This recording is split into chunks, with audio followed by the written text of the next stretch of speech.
Hey, here's an article. They handed it to me. Fox News, 80-year-old Chicago man kills armed home invader. And I said, where does it say they may arrest him? Because you're not allowed to have guns in Chicago. It's mob run. And it said that they are having to look at charges because there's currently has a statute outlawing the possession of handguns. So, I mean, you know, they have to arrest him. You're not allowed to defend yourself. Going back to Walter Burien. Walter, fire out your website for folks that want to check it out. It's CAFR1.com, CAFR1.com. Just do a search for government wealth on Google. You'll get about 50 million hits. My website's number one, and a documentary I did back in 2000 called The Biggest Game in Town is number one out of 58 million hits. But I mentioned an economist by the name of Carl Herman earlier out of California. He just, his most recent article, he put out noting that, the University of California, citing budgetary shortfalls, laid off teachers, had the teachers take a 10-15% cut in salary, didn't allow 2,300 students in because of budget shortfalls. He noted that from 1/5 of 1%, 1/5 of 1% of the investment capital that he looked at from just 3 local California governments would have paid the entire shortfall. 1/5 of 1%. Yeah, so the cognitive thinking is starting to click in the minds of the people from around the country.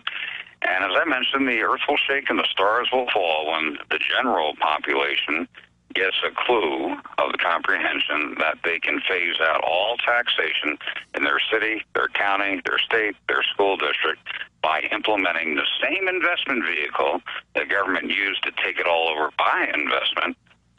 And just like we exposed the Federal Reserve, we can expose this thanks to you and others' work. But from the math you've done, just to, because I know it varies from county, city, state, federal, international with government.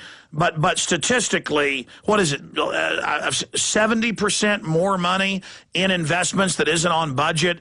And budgets are usually 30%. I mean, what's that ratio of money? Well, you look at an annual finance report of a large entity, it breaks down to their number one part of the gross income is investment income. Number 2 is tax income. Number 3 is enterprise income. But when you look at a budget report, it looks like 100% tax income. You can go over it with a fine-tooth comb, account for a nickel, dime, and penny. But it's like if you took most of the chapters out of the Bible and left the first 10 chapters in, told everyone to read it, and they said, oh, I've read the Bible. No, you've read the first 10 chapters. They took out the rest. The comprehensive annual finance report is the complete book. And I mentioned to people, always look at prior issues, because when I came out with national disclosure, they're there, oops, we got a problem here.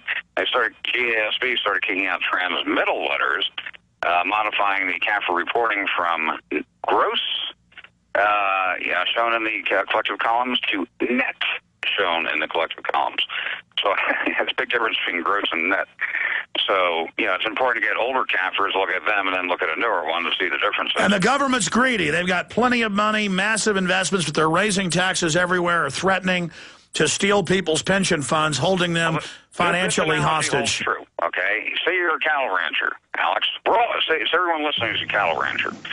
We have a bunch of cattle out in our field. We take care of them. We protect them. We feed them. We give them hay. Every once in a while we have a nice barbecue and feed all of our friends for one. But the bottom line is we're taking care of them because they're a wealth generation source for us. We sell our cattle to get butchered and turned into hamburgers. Okay? Now, if a lion came walking around, our territory, we wouldn't mind, even though that lion may not even be attacking our cattle, we're going to shoot it because it may attack our cattle. Alex, you're a lion. They've been trying to kick you. All right, we're out of time. That's the end of the show, Walter. Let me say bye to you here at the end. Retransmission starts now with Congressman Ron Paul right now. We'll be right back. Infowars.com. Thank you for listening to GCN.